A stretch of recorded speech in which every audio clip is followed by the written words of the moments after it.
Zia et Laetitia s'expriment pour la première fois devant une caméra. Toutes deux sont syndicalistes et fonctionnaires au conseil départemental du Var. Toutes deux sont à l'origine de l'affaire dite du frigo de Falco.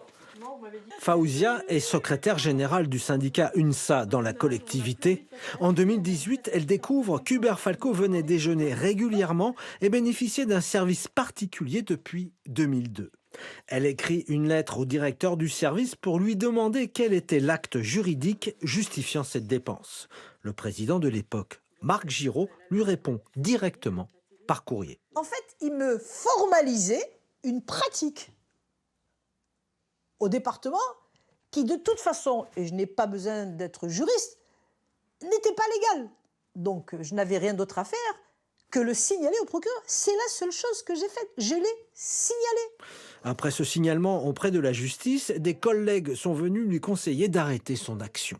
À ce moment-là, j'ai eu beaucoup de témoignages de personnes. Attention, Faouzia. Et puis, c'était surtout les petits colleurs d'affiches qui venaient me voir dans le bureau. Ils venaient me voir dans les locaux. Des collègues. Oh, Faouzia.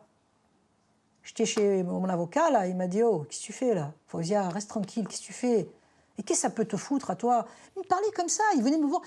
J'ai beau vous raconter, vous n'avez pas idée. Il venait me voir en faisant comprendre qu'il fallait que j'arrête.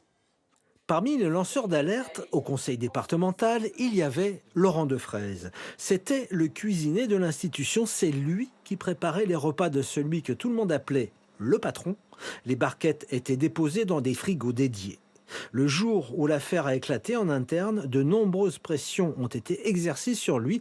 Il n'a pas supporté et s'est suicidé chez lui en 2020. Vous savez, Laurent Defraise, ils ont commencé à le bousiller le jour où ils l'ont attaqué, le jour où ils l'ont viré de la cuisine, le jour où ils ont mis fin au contrat de son frère. Vous savez, ces formes de représailles sont terribles, terribles. Un jour, Faouzia trouve dans sa boîte aux lettres ce document anonyme explicite dans lequel elle et sa famille sont clairement visées. Depuis, la déléguée syndicale ne se déplace plus seule. Dans son bureau au conseil départemental, elle n'est jamais seule. Aujourd'hui, elle craint encore des représailles.